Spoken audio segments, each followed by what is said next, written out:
Corona संक्रमितों की संख्या 50,900 के पार।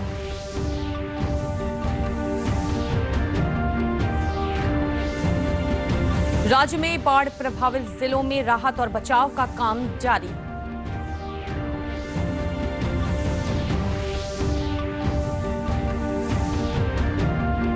और कोरोना संक्रमण को देखते हुए एहतियात के साथ प्रदेश भर में मनाया जा रहा है बकरीद।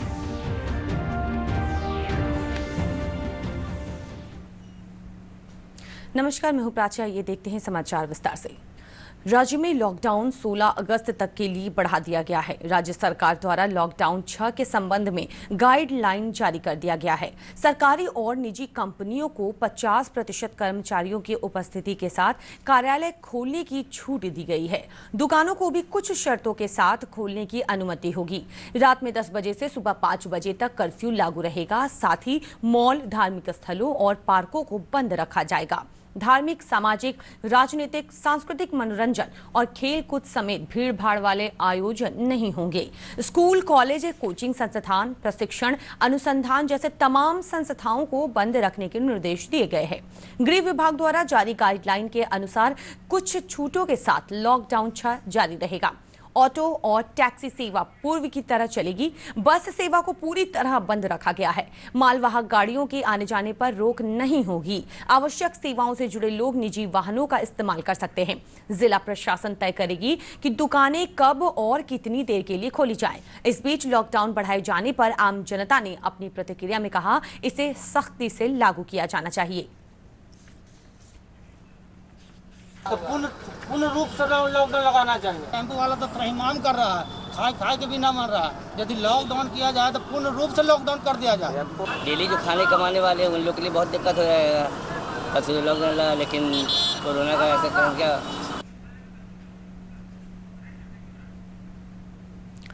बिहार में कोरोना संक्रमित मरीजों की संख्या में बढ़ोतरी जारी है। पिछले 24 घंटों के दौरान 2,986 नए मामले सामने आए हैं। इस दौरान 1,977 मरीज ठीक भी हुए हैं।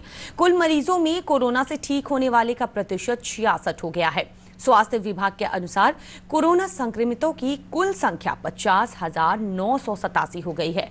वर्तमान में कोरोना के सक्रिय मामलों की संख्या 17,038 है, जबकि अब तक राज्य में 298 लोगों की कोरोना से मौत हो गई है। मुख्यमंत्री नीतीश कुमार ने कहा कि सभी जिलों में तेजी से संक्रमितों की पहचान कर अधिक से अधिक टेस्टिंग पर जोर दिया जा रहा है। उन्होंने स्वास्थ्य कर्मियों से कोरोना संक्रमण की आशंका वाले मरीजों को यथाशीघ्र चिकित्सीय परामर्श देने को कहा है।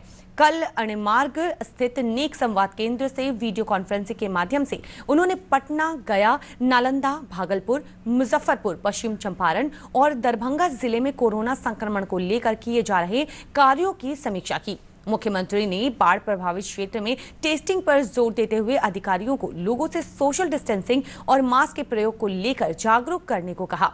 समीक्षा के दौरान स्वास्थ्य विभाग के प्रधान सचिव प्रत्यय अमृत ने बताया कि जांच में तेजी लाते हुए राज्य में पिछले 24 घंटे में 22,000 से अधिक सैंपलों की जांच की गई है।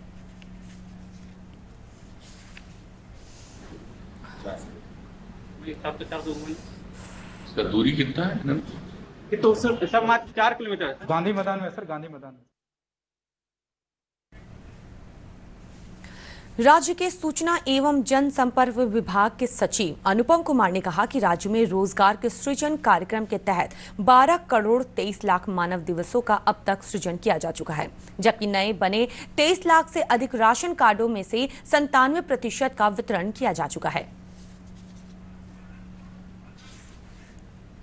कम बचा हुआ है, 97% वितरण हो चुका है। कुल राशन कार्ड जो राशन कार्ड विहीन परिवारों के बने थे उनकी संख्या थी 30,38,990 और इसमें से 22,70,933 राशन कार्ड का वितरण किया है। इसके अलावा अन्य जो डेटा है वो हम लोग आपको ग्रुप में शेयर करेंगे और आप स्वास्थ्य विभाग की समीक्षा के बाद जो भी माननीय मुख्यमंत्री के निर्देश होंगे उससे भी हम लोग आपको अवगत करेंगे।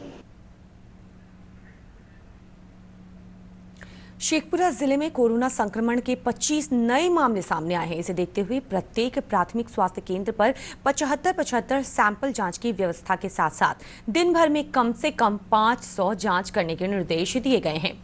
इस बीच जिलाधिकारी इनायत खान ने शेखपुरा में 50 बेड वाले डेडिकेटेड कोविड केयर सेंटर का उद्घाटन किया। इसके अलावा उन्होंने जिला मुख्यालय स्थित नवनिर्मित अंबेडकर आवासीय बालिका विद्यालय भवन में टेली मेडिसिन सेवा की भी शुरुआत की। बिहार में बाढ़ से 14 जिलों की 45 लाख से अधिक आबादी प्रभावित है। बाढ़ का असर इन जिलों के 110 प्रखंडों की 1012 पंचायतों में है। बाढ़ प्रभावित क्षेत्र में राहत और बचाव के कार्य तेज कर दिए गए हैं। आपदा प्रबंधन विभाग के अनुसार राहत और बचाव कार्य के लिए समस्तीपुर के रोसड़ा क्षेत्र में एसडीआरएफ की अतिरिक्त टुकड़ी भेजी गई है। आपदा प्रबंधन विभाग के अपर सचिव रामचंद्र डू ने आज वीडियो कॉन्फ्रेंसिंग के माध्यम से बताया कि राज्य के 19 राहत कैंपों में 27,000 लोग रह रहे हैं। पंचायतों की संख्या बढ़कर 1012 हो गया आज के दिन में और प्रभावित जनसंख्या भी 45 लाख हो गया, 45,40,000 और जहां बाढ़ आया वहां निष्क्रमित जनसंख्या 3,76,000 हो गया। राहत शिविर सेम 19 चल रहा है, जो 11 गोपालगंज में है, पूर्व चंपारण में 2 है, खगड़िया में 1 है और समस्तीपुर में 5 है। राहत शिविर में रहने वालों की संख्या 27,000 है। कम्युनिटी किचन्स 1193 चल रहा है आज का दिन में और जो कम्युनिटी किचन्स में जो भोजन करने वालों की संख्या 7,70,000 हो गया।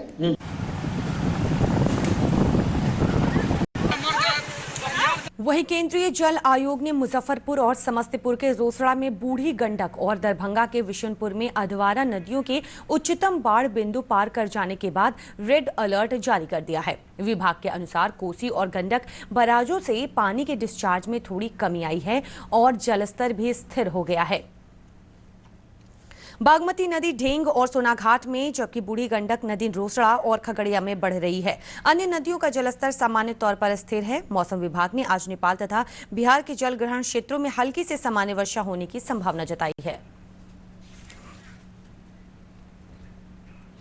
गोपालगंज में गंडक नदी में नाव पलटने से 2 युवकों की डूबने से मौत हो गई। अंचलाधिकारी विजय कुमार सिंह ने बताया कि दोनों युवक रामनगर गांव के पास नाव पर जा रहे थे। हाई टेंशन तार की चपेट में आने से उनकी नाव अनियंत्रित होकर नदी में पलट गई, जिससे यह हादसा हुआ। एनडीआरएफ की टीम ने लाश को बरामद कर लिया है। उधर से लेके इधर तक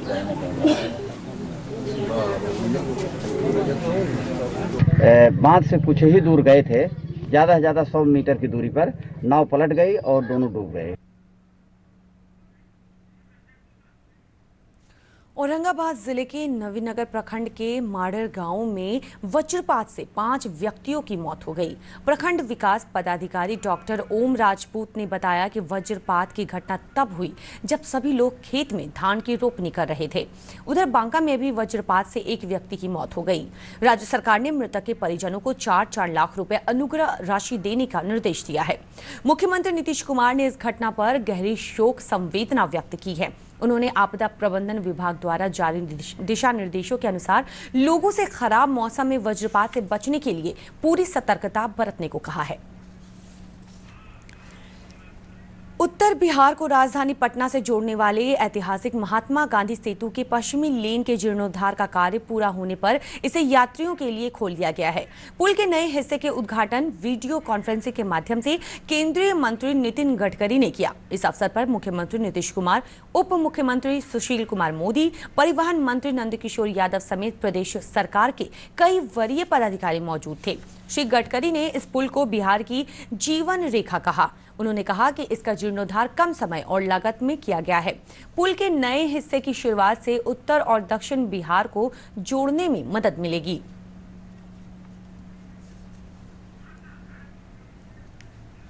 जैसे ही 12 बजे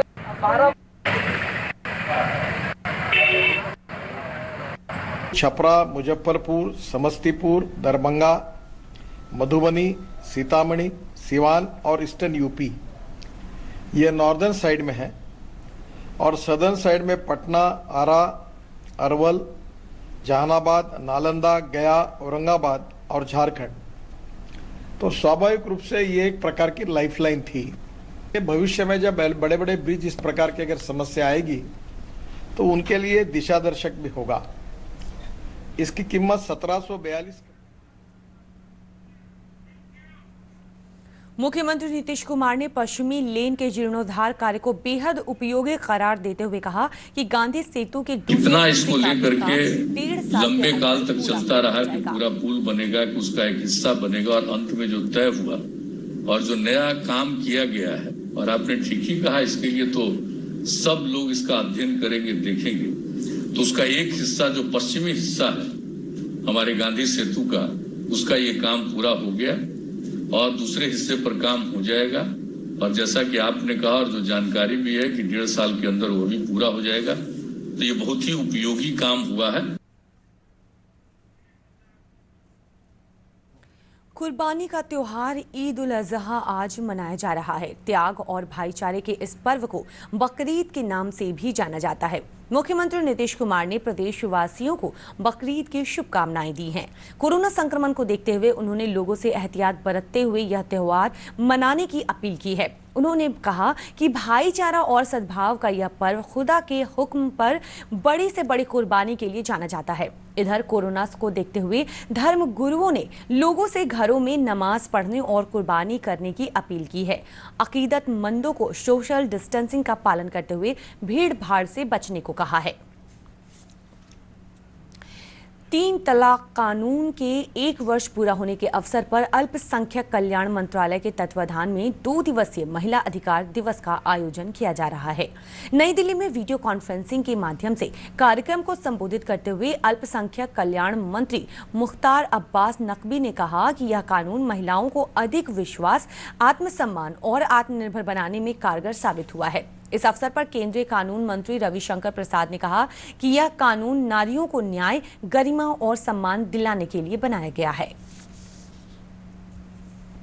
तो वो उस देश को आगे बढ़ने से कोई नहीं रोक सकता। और इस वक्त मैं एक बात कहना जरूर चाहूंगी कि दिन के 3 मेरे हिसाब से बहुत पावरफुल वर्ड्स है जिससे औरत बर्बाद हो जाती है, जिससे आबाद हो जाती है। पावरफुल वर्ड्स जो है इंस्ट्रक्टिव है, that is I love you. Supreme court के केस में उन्होंने एफिडेविट किया था कि आप कोर्ट इंटरफेयर न करें, हम खुद समझाएंगे अपनी जमात को। कोई काम नहीं किया, उल्टे जब 3 तलाक का बिल लेके आ रहे उसका विरोध किया। तो आज आप हिंदुस्तान के बड़े ही प्रोग्रेसिव, तरक्की पसंद खवातीन हिंदुस्तान की नागरिक हैं आप, और आपके साथ मिलकर एक नया हिंदुस्तान बनाना है। प्रधानमंत्री नरेंद्र मोदी जी ने, उनकी पूरी सरकार ने, हमारे लॉ मिनिस्टर श्री रविशंकर प्रसाद जी ने, स्मृति बहन ने मजबूती के साथ इस कुरीति, इस कुप्रथा और इस क्राइम को, ट्रिपल तलाक और तलाक बिद्दत के जो है वो एक क्रिमिनल ऑफेंस बनाया, और जिसका नतीजा है कि एक बिग रिफॉर्म और बेटर रिजल्ट, एक बहुत बड़ा सुधार और बेहतरीन उसका नतीजा हमारे सामने आया है।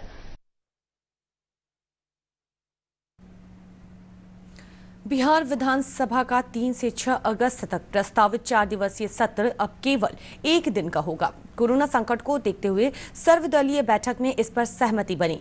1 दिवसीय यह बैठक 3 अगस्त को पटना के ज्ञान भवन में आयोजित किया जाएगा।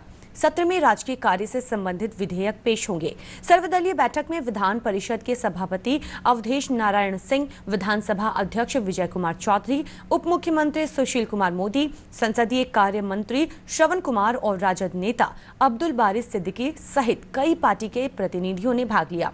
आगामी मानसून सत्र को देखते हुए ज्ञान भवन परिसर के आसपास सुरक्षा व्यवस्था के चाक चौबंद प्रबंध किए गए हैं। और अंत में मुख्य समाचार एक बार फिर से। प्रदेश में आज से कुछ छूटों के साथ 16 अगस्त तक लॉकडाउन बढ़ाया गया। रात में रहेगा कर्फ्यू। प्रदेश में कोरोना संक्रमितों की संख्या 50,900 के पार।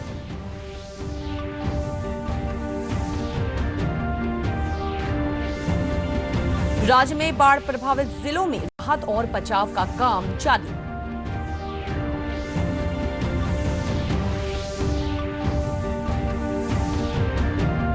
और कोरोना संक्रमण को देखते हुए एहतियात के साथ प्रदेश भर में मनाया जा रहा है बकरीद।